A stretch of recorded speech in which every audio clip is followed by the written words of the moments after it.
everybody and welcome to hole number 5, a par 5 of the Maple Bay in the Winter Major Tournament, also of course on tour number 10, the club Oceania. I'm going to play from the second tee here, which is Pro and Expert division in the Winter Major Tournament. The video is sponsored by Golf Clash and Playdemic. Let's go. So, first and foremost, we play a par 5, and on the Maple Bay a par 5 equals a power 3 ball. I understand that we can play with a less a less upgraded ball or less level up ball if we want to, but to prevent of getting ourselves into a position where our opponent is, or let's say like this, if we get into the position where our opponent is, then we don't want to struggle by reaching to the green by using a ball with less power.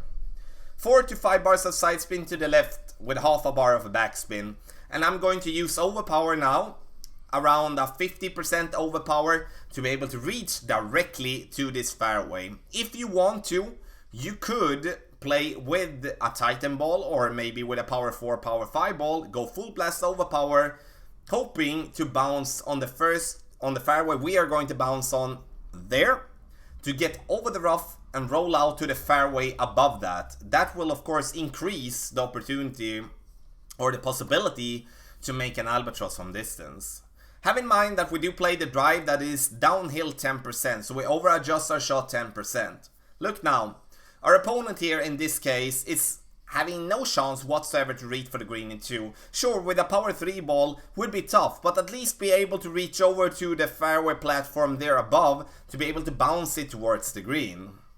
Also, for the second shot here, you will be able to see me struggle a little bit here, because I come into a position where I do need to make overpower shot with my sniper, and that's not something that we do want to do, and therefore I suggest you to use a club like the Cataclysm or the Big Dog to be able to go and play this shot without overpower. We do want to find the top of the green here to let the ball fall back down towards the pin, but we do need to have in mind as well now that when we are aiming for a specific spot and we do need to use overpower, it's very hard to estimate how much overpower that we do need to use to be able to get the correct correct bounce with our ball. You can see here now we're coming in too hot and we're going to go too far, but from this position we have no problem to make this wedge whatsoever. So, important second shot, use a club that has at least 175 yards of power on their club. So, thank you so much for watching hole number 5, a par 5 in the Maple Bay in the Winter Major Tournament. Also, of course, on tour number 10, the club Oceania. The video is sponsored by Golf Clash and Playdemic. Good luck in the Winter Major Tournament.